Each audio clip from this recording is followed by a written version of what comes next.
El conflicto de los siglos, capítulo 12, la reforma en Francia, parte 3.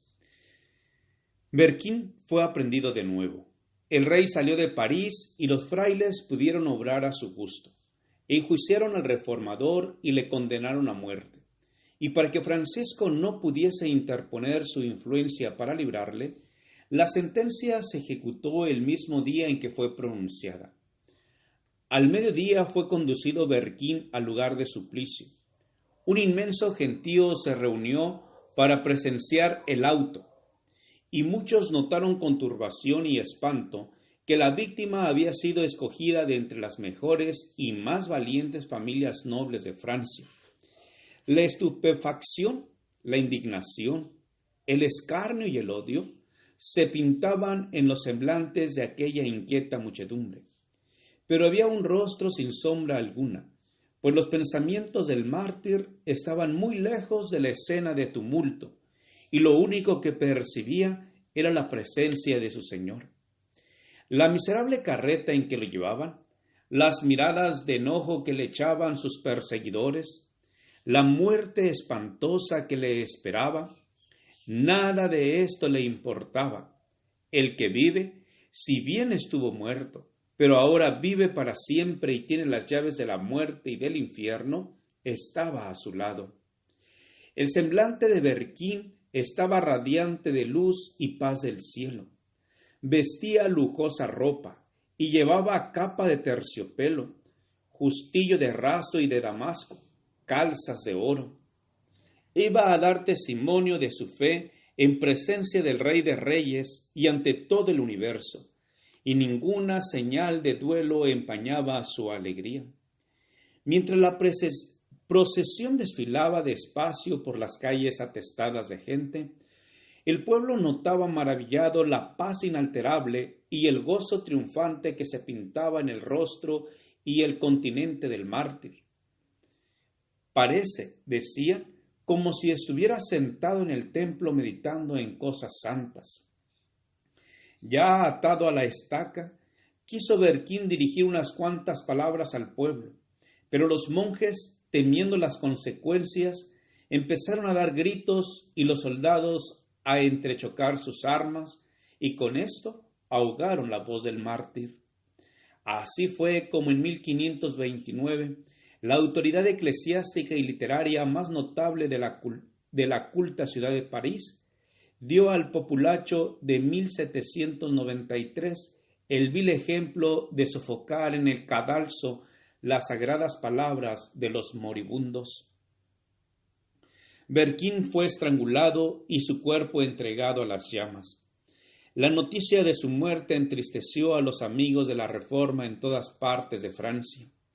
Pero su ejemplo no quedó sin provecho. También nosotros estamos listos, decían los testigos de la verdad, para recibir la muerte con gozo, poniendo nuestros ojos en la vida venidera. Durante la persecución en Meaux, se prohibió a los predicadores de la Reforma que siguieran en su obra de propaganda, por lo cual fueron a establecerse en otros campos de acción. Lefebvre, al cabo de algún tiempo, se dirigió a Alemania, y Farel volvió a su pueblo natal, en el este de Francia, para esparcir la luz en la tierra de su niñez. Ya se había sabido lo que estaba ocurriendo en Meaux, y por consiguiente la verdad, que él enseñaba sin temor, encontró adeptos. Muy pronto las autoridades le impusieron silencio y le echaron de la ciudad. Ya que no podía trabajar en público, se puso a recorrer los valles y los pueblos, enseñando en casas particulares y en apartados campos, hallando abrigos en los bosques y en las cuevas de las peñas, de él conocidos desde que los frecuentara en los años de su infancia. Dios le preparaba para mayores pruebas, las penas, la persecución y todas las acechanzas del diablo con las que se amenaza no han escaseado, decía él, y hasta han sido mucho más severas de lo que yo con mis propias fuerzas hubiera podido sobrellevar. Pero Dios es mi Padre. Él me ha suministrado y seguirá suministrándome las fuerzas que necesite. Como en los tiempos apostólicos, la persecución había redundado en bien del adelantado del Evangelio. Filipenses 1:12. Expulsados de París y Meaux, los que fueron esparcidos iban por todas partes anunciando la palabra. Hechos 8:4. Y de esta manera, la verdad se abrió paso en muchas de las remotas provincias de Francia. Dios estaba preparando aún más obreros para extender su causa. En una de las escuelas de París hallábase un joven formal, de ánimo tranquilo, que daba muestras evidentes de poseer una mente poderosa y perspicaz, y que no era menos notable que la pureza de su vida, que por su actividad intelectual y su devoción religiosa. Su talento y aplicación hicieron pronto de él un motivo de orgullo para el colegio. Y se susurraba entre los estudiantes que Juan Calvino sería un día como de los más capaces y más ilustres defensores de la Iglesia. Pero un rayo de luz divina penetró aún dentro de los muros del escolasticismo y de la superstición que encerraban a Calvino. Estremecióse al oír las nuevas doctrinas, sin dudar nunca que los herejes merecieran el fuego al que eran entregados. Y no obstante, sin saber cómo, tuvo que habérselas con la herejía y se vio obligado a poner a prueba el poder de la teología romanista para rebatir la doctrina protestante. Hallábase en París un primo hermano de Calvino que se había unido con los reformadores. Ambos parientes se reunían con frecuencia para discutir las cuestiones que perturbaban a la cristiandad. No hay más que dos religiones en el mundo, decía Olivetan, el protestante. Una, que los hombres han inventado y según la cual se salva el humano por medio de ceremonias y buenas obras. La otra es la que está revelada en la Biblia y que enseña al hombre a no esperar su salvación sino de la gracia soberana de Dios. No quiero tener nada que ver con ninguna de vuestras nuevas doctrinas, respondía Calvino.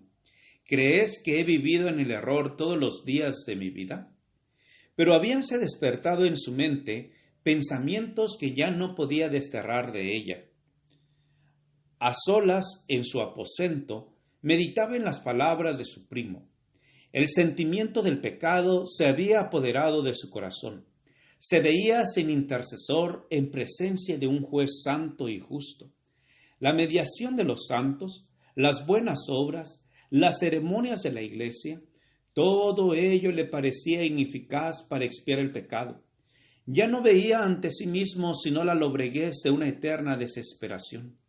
En vano se esforzaban los doctores de la Iglesia por aliviarle de su pena. En vano recurría a la confesión y a la penitencia. Estas cosas no pueden reconciliar al alma con Dios. Aún estaba Calvino empeñado en tan infructuosas luchas, cuando un día en que por casualidad pasaba por una plaza pública, presenció la muerte de un hereje en la hoguera.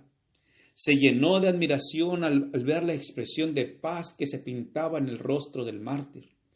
En medio de las torturas de una muerte espantosa y bajo la terrible condenación de la Iglesia, daba el mártir pruebas de una fe y de un valor que el joven estudiante comparaba con dolor con su propia desesperación y con las tinieblas en que vivía, a pesar de su estricta obediencia a los mandamientos de la Iglesia. Sabía que los herejes fundaban su fe en la Biblia.